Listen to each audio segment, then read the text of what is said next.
Caitanya Bhāgavata Madhya Chapter 1. Obeisance to Gauranga and his devotees. I offer my respectful obeisance unto Sri Caitanya Mahaprabhu and Sri Nityānanda Prabhu, whose arms extend down to their knees, who have complexions like molten gold, and who inaugurated the congregational chanting of the holy names of the Lord. Their eyes resemble the petals of a lotus flower.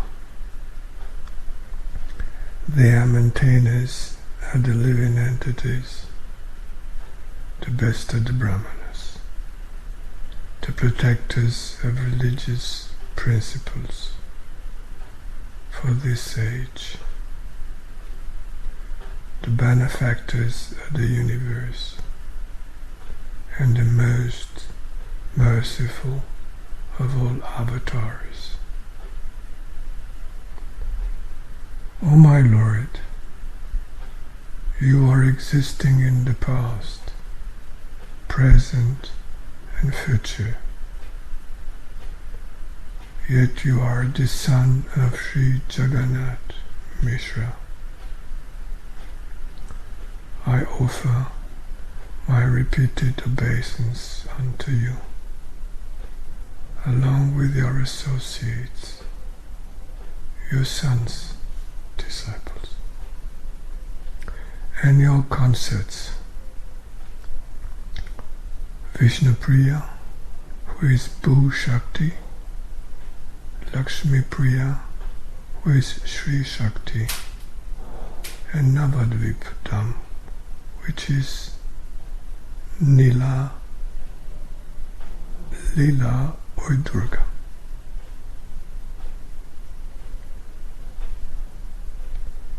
To whom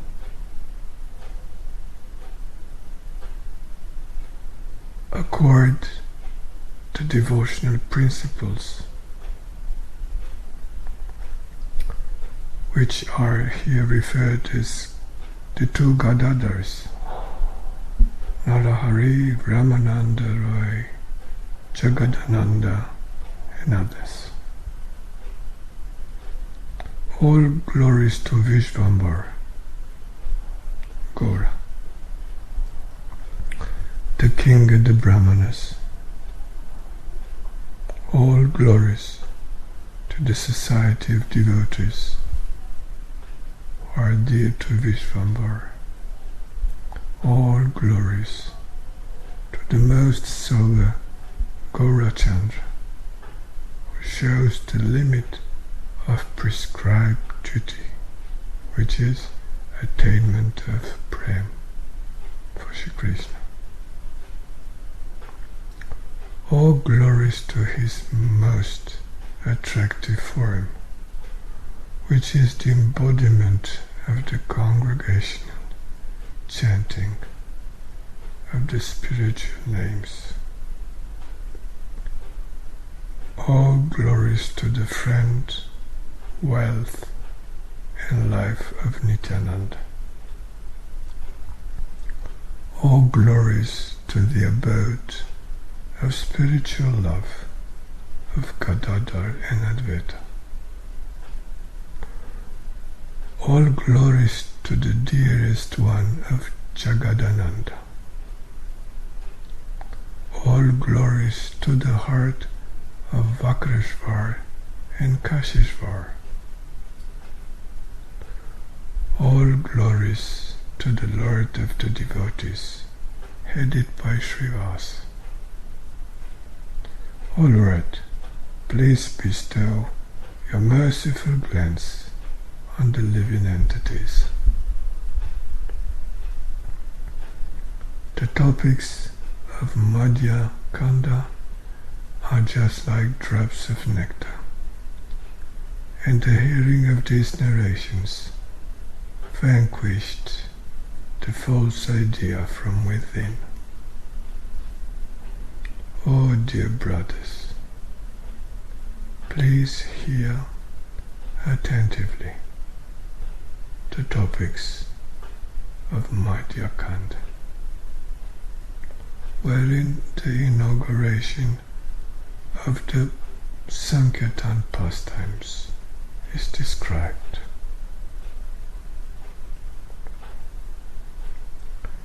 As soon as Sri Gaura Sundar returned from Gaya, the entire city of Nadia was filled with the news of his initiation.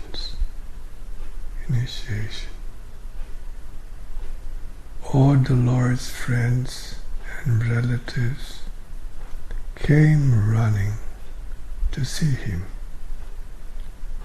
Some came early, some came in between, and some came later. The Lord spoke befittingly with everyone, and they all became jubilant on seeing Viṣṇupriyā. They all greeted the Lord and accompanied him home, where Viṣṇupriyā narrated topics of his pilgrimage. The Lord said, "By the blessings of all of you, I have visited the abode of Gaya without any difficulty." The Lord spoke with such great humility that everyone became fully satisfied.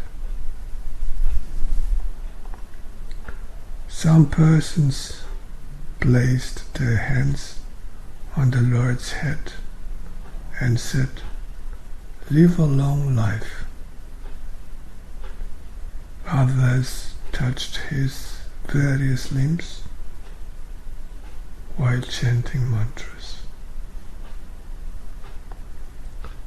Some placed their hands on the Lord's chest and blessed him with the words, "May Govind bestow soothing, blissful mercy on you." The most fortunate, Mother Sachi, was filled with joy and forgot herself while seeing her son.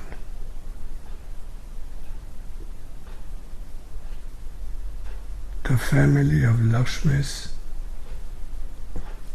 his two wives, father, became most happy, and Lakṣmī's distress was vanquished as they looked at the face of their husband. All the Vaishnavas became pleased. Some of them immediately went to see the Lord.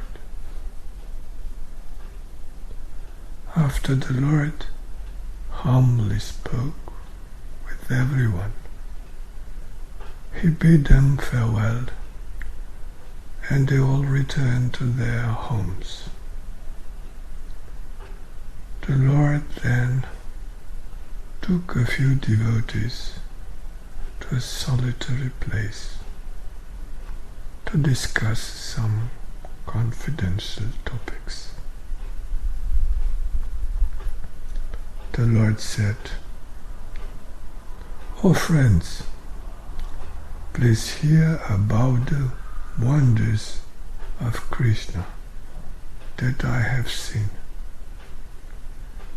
As soon as I entered the abode of Gaya, I heard the most auspicious sounds. thousands and thousands of brāhmaṇas were reciting prayers from the Vedas. They said, "Come and see the holy spot where Lord Vishnu washed his lotus feet." When Krishna previously visited Gaya, he washed his feet at that place. The Ganges became glorious as a result of being touched by the lotus feet of the Lord.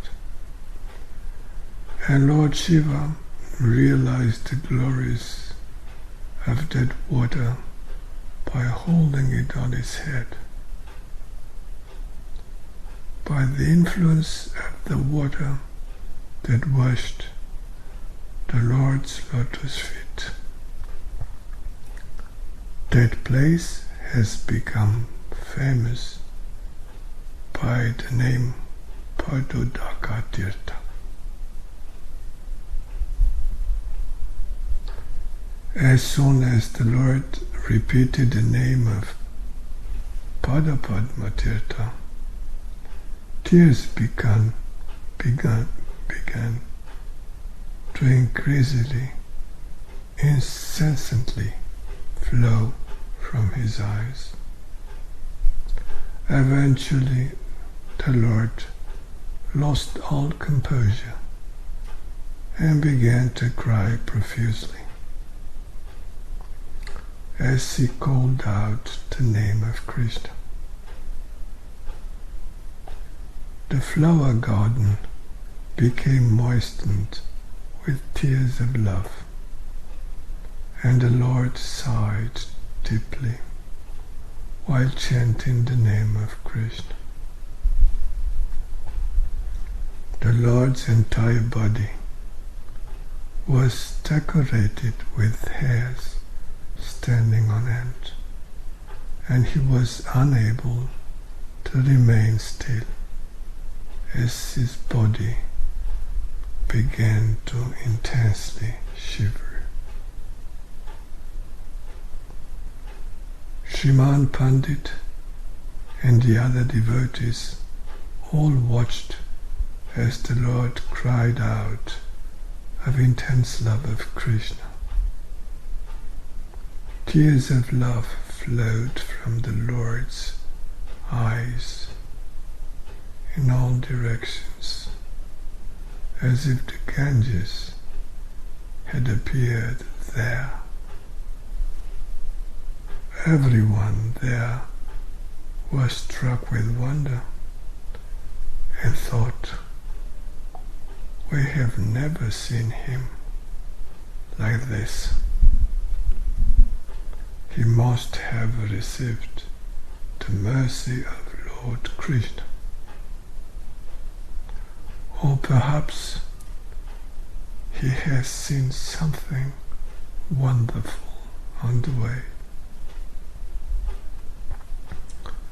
After a short while, the Lord regained his external awareness, not consciousness, awareness, and began to speak to everyone present there.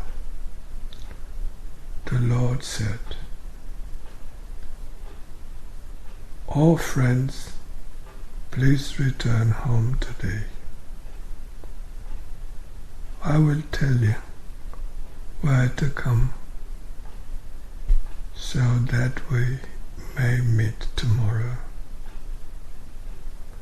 I wish to tell you about my suffering in a solitary place. You, Sriman Pandit, and Sadashiv Advaita should come early tomorrow to Shuklambar Brahmachari's house. Gaura Premanande."